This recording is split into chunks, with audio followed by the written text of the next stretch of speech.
Hi everybody, I'm Sgrott-Wheedleton with Organizing Maniacs, and you can find us at organizingmaniacs.com. And this month we're reading Junk by Alison Stewart. I'm a huge fan of Alison Stewart. I have followed her reporting since I was a young person on MTV, but she has done amazing reporting on NPR, on NBC News, and she wrote this really interesting book about junk and digging through America's love affair with junk.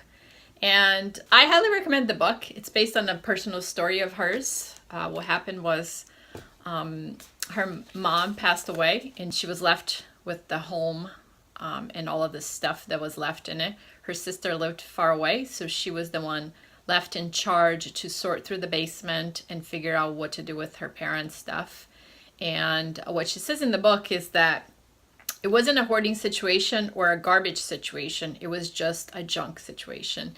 I think we can all relate to that. Our parents are leaving all of their worldly, awesome possessions, and now we have to figure out what to do with all of that stuff.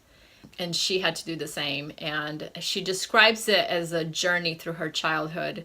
But it was really interesting to watch her describe it and watch her go through that process. It was a very vivid description, as every time she went into the basement and spent a lot of time there and felt like she was making very little progress on her own and how long that was going to take, which sometimes I think we all underestimate how long a project takes. But she found ways to help herself. She hired some junk people. She figured out how to, dispose of some of her parents' stuff.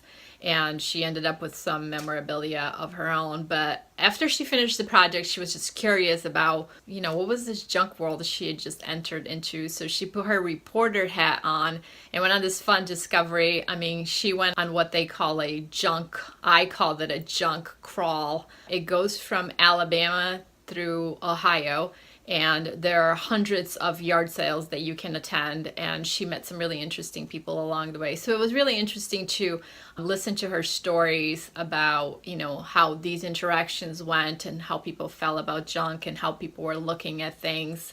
The junk industry, interestingly enough, I feel like I'm a little bit in the junk industry myself. It's a $1 trillion business between junk removal and storage units. Organizing hasn't quite caught up yet, but I think we're on our way.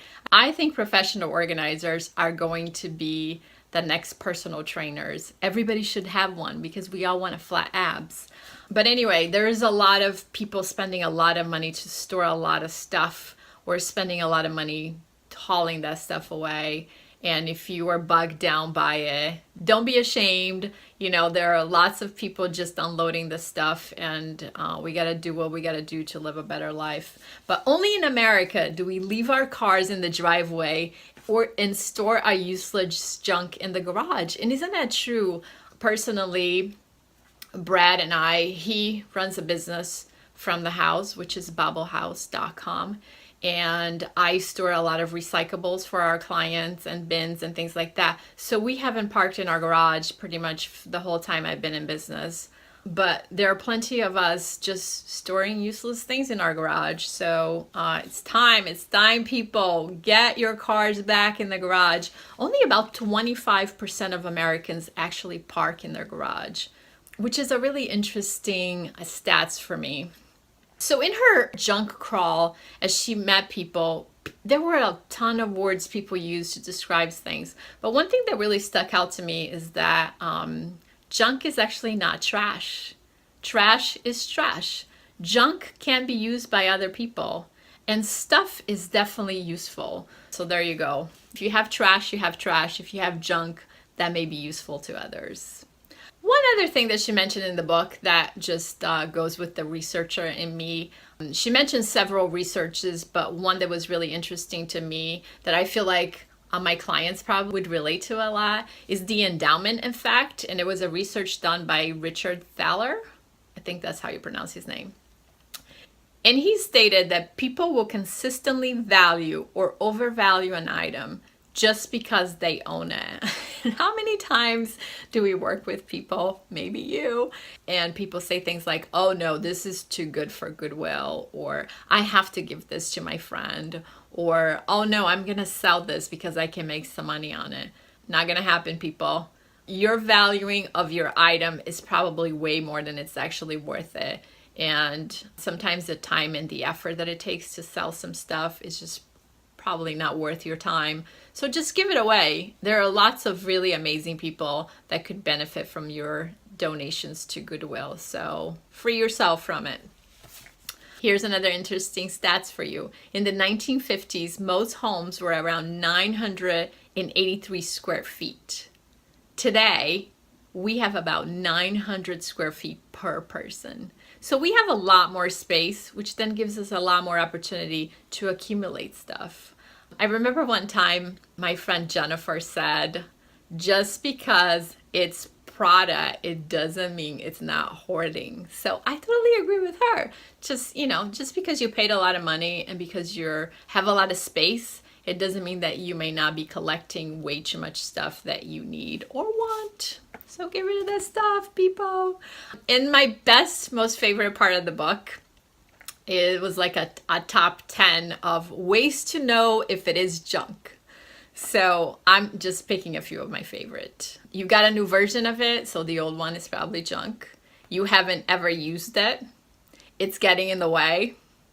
It's broken. You are embarrassed by it. You cannot remember what is it for or what is the purpose of it. It smells bad. It smells bad, people. Throw it away. The sight of it scares small children. And on that note, if you have some junk laying around and it's scaring small children, just get rid of it. Just get rid of it. Anyway, remember a few videos ago, I talked about if you're holding on to stuff because you wanted to give it to your friend, make sure that if you are giving it to somebody, that you are not making them feel guilty about keeping that thing. Just remember, tell them, I'm giving you this pen because it's broken, it doesn't have any ink, and I just can't make the decision to get rid of it. Just help me get rid of it. So they don't have to be burdened by keeping your useless items that may be junk to you and to them into their home. Anyway, I hope you get to read the book. It has some really funny stories, some really funny characters. She went on a couple of tours with some junk people, so it was interesting to see people's different perspective to the junk. And my very last lesson from this book is that at the end of the day, it's all about mindfulness. We have come to a point in our lives where we have access to a lot of really cheap stuff and we have access to a lot of junk, and we're accumulating this junk because we have this space. But we need to remember, I need to remember that a lot of this stuff is just stuff and it doesn't matter, and that we need to be mindful of how we spend our time and our effort and our brain power managing these things that are completely useless to us. Anyway, we look forward to seeing you soon. If you need some support or accountability, we're always here for you. You can find us at organizingmaniacs.com. Awesome. Have a great day.